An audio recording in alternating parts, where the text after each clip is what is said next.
touchdown as Patrick Johnson ventures out for 6 yards here. Well, it's continuous clock to get people to understand how fast it is, really. I mean, Chapel Hill really, right now, they could probably get 2, maybe 3 first downs, the games will be over. Yeah. You know, I mean. Chapel Hill has 1 first down in the game. That's it. On 2nd down and 4, Stow will drip back to throw. Pump fake, flushed out of the pocket, rolls to the right, can't find anyone there. He'll reverse to his left. Now he chunks it up the field, and the pass is dropped. Oh, it's been his night. Ben Kelly worked hard to get open, then the ball came his way, and he dropped it. Yeah, Stroud right there. Actually, Jeff, he throws a pretty good pass. Yeah. He rolled out to his right there, and 73 for Dalen Austin, I think, was putting on some pressure. He rolled back out to the left and off one leg going left right there. He threw about a 20-yard bullet, you know. And of course, that, like you said, that's his night right there. The receiver hit him right in the hands, and he dropped it. Ben Kelly worked hard. Brad Kenyon also out there as a wide receiver. 7:55 remaining. Orange led at the half 42-0, and that's where the score is right now. Pistol set up with Patrick Johnson in the backfield. They got Kareem Patillo in there as an H-back. Stepping back, Stow to throw. He'll gun it far sideline, and it's way overthrown. On coverage was Alex Long. And it'll be 4th down, and we'll see what veteran head coach Isaac Marshall lets to do. Well, they're going to punt it away. We can't get the homecoming queen up here. I'm so disappointed in that. We Well, need to get Alexis. Nobody asked. Well, we need to get her up here. If someone's listening in the stands, could the homecoming queen please be escorted up to our booth? We'd love to see her up here. Yep. See if I actually get a homecoming queen to talk to me. I'm 43 now. That's about the only way. Yeah, exactly. That's Me the and you reason both. why. Yeah. Me and you both. And we got a fumble snap and the ball down at the 25. Chapel Hill has to cover it up. Eli Haithcock was the one putting pressure as it looked like that ball hit the up back. So a miserable night for Chapel Hill gets worse. Kareem Patillo had that ball hit him, and he had to dive on it. And the ball was at the 27 of Chapel Hill, and that's where Orange will take over. So Patillo lost 7 out of that. The Panthers take right back over here. Orange will have home games perhaps all the way until they're eliminated from the playoffs. Purcell will go outside, try to cut, it's Pascal, and he went down for a loss of 1. Yeah, who they got next week? They have Webb next week, okay. And then if Orange wins that one, and they should, it will be 20 days between games. That's a long, long time. And I guarantee you Orange's coaching staff is already starting to plan for that. Yeah. Because that is a big, big – any sport you play, I know football is rough and a lot of injuries and things. You want to get your rest, but no coach wishes that. No, absolutely no coach. That's like a bowl break almost. Yeah. On 2nd and 11, again, the handoff to the left, and that is Brandon Huss in there at quarterback for Orange. He gave it away to Devondres Moore, who gets a rare carry. Devondres already has a score tonight, and here he gets wrestled down for a loss of 1. So Moore gets his first carry of the season, as a matter of fact. Game 42-0. Orange with the lead. We've had a running clock since the beginning of the second quarter. I'd also like to announce that the high school class of 1991 is having their 25th. 3rd down and 12. Yes, it's 25th because I'm a member of that class there. Believe me. Here's the toss to the right. Eubanks looking for room. He'll scatter up ahead past the 25, and he goes down there shy of the first down.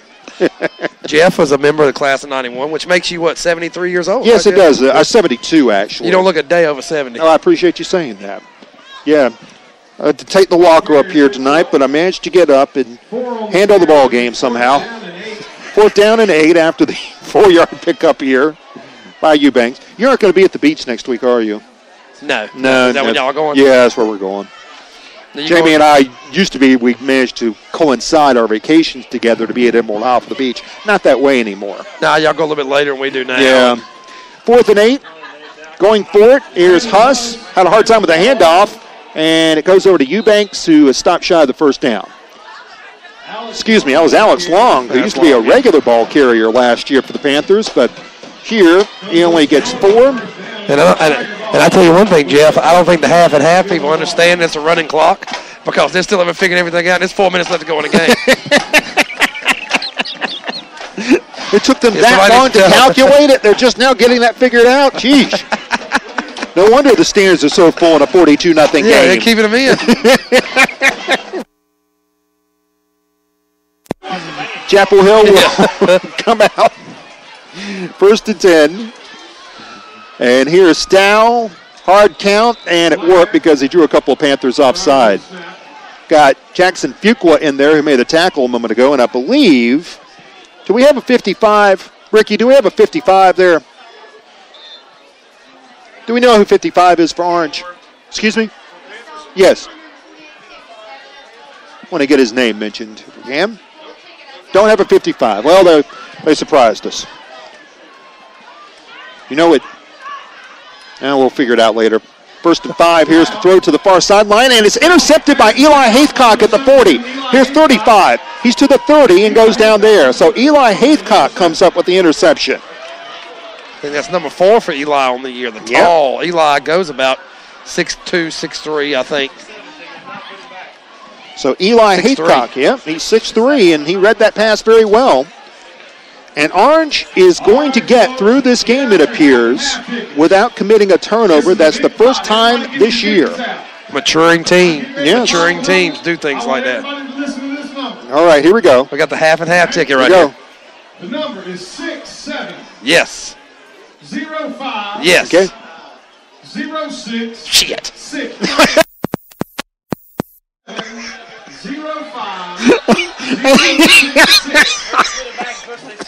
And handoff goes to Alex Long. Is there a second place? No, we don't. There's no second. And I want to apologize for anyone who heard something that I should have heard. I mean, I wanted to win so bad. Oh, yeah, it's 3. I was going to give it all to the flood victims. Yeah, oh, yeah, I'm sure, yeah. Yeah. Can we do half and a half and a half? Well, we may not have a winner yet. They might have to have a redraw. You never know. Second 13. Pitch out. Pascal runs to the left, looks for a hole, goes down after no gain. Good tackle made by 22, Jake Johnson, who's played the entire way tonight. And actually, Jake Johnson's going to be a tired youngin right here. He hasn't come off the field, played extremely hard the entire game for Chapel Hill. And I got to give it to Chapel Hill, Jeff. They've stayed engaged. They're energetic. We talked about them bouncing around at halftime, and that says a lot for the coaching staff right there to keep a team, invested in a game where you're losing 42-0. Here's our fortunate winner. Congratulations. We need to get her name at least. Yeah. We need to get her name. All right, 1:15 remaining. Orange up 42-0. Fuqua hands it off. It goes to Moore, and he is stuffed at the line of scrimmage and dropped. So he got 1 yard. That brings him to a grand total of 0 on the night. -1 and +1 equals 0. You learned that in class today, didn't you? That's right. Talking to the Tara Watkins. Well, we can bring Tara on the air here if we want to. It'll be 4th down and 10, and Orange is going to go for it here. You mean tell me she gets out here with $414? Handoff, it's Eubanks. Hit the line, squirts forward to about the 29, and that's about all. And that is going to do it for this game.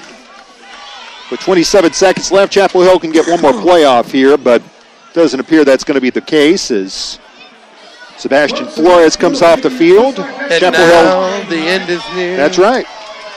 And the grandstand, a big crowd is about to exit here. And Orange won easily here tonight after a first quarter that took about an hour. They're going to try to run one more play.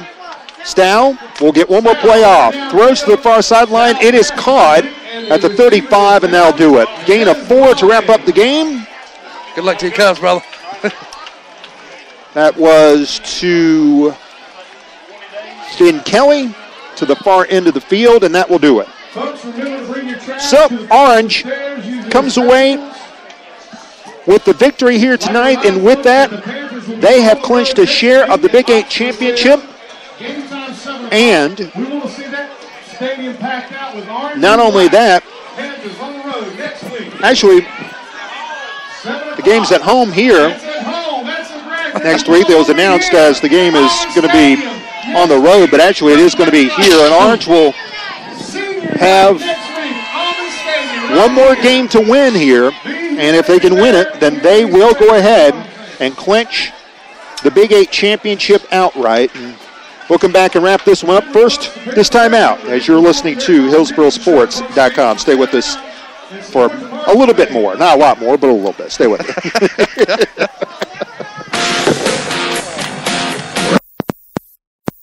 Friday night, next week, right here, 7 o'clock. The Panthers take on A friendly welcome awaits one of the great public golf courses in North Carolina. Okanichi Golf Course is proud to be the home course for the Orange Panthers and the Cedar Ridge Red Wolves men's and women's golf teams. They're open to the public with memberships starting as low as $200. Okanichi is a locally owned, third-generation family business with some of the best champion Bermuda greens in the area. Visit okanichi.com for more information. Or you can call 919-732-3435, schedule a lesson, purchase gift cards, or learn more about tee times. And come meet me at Okanichi.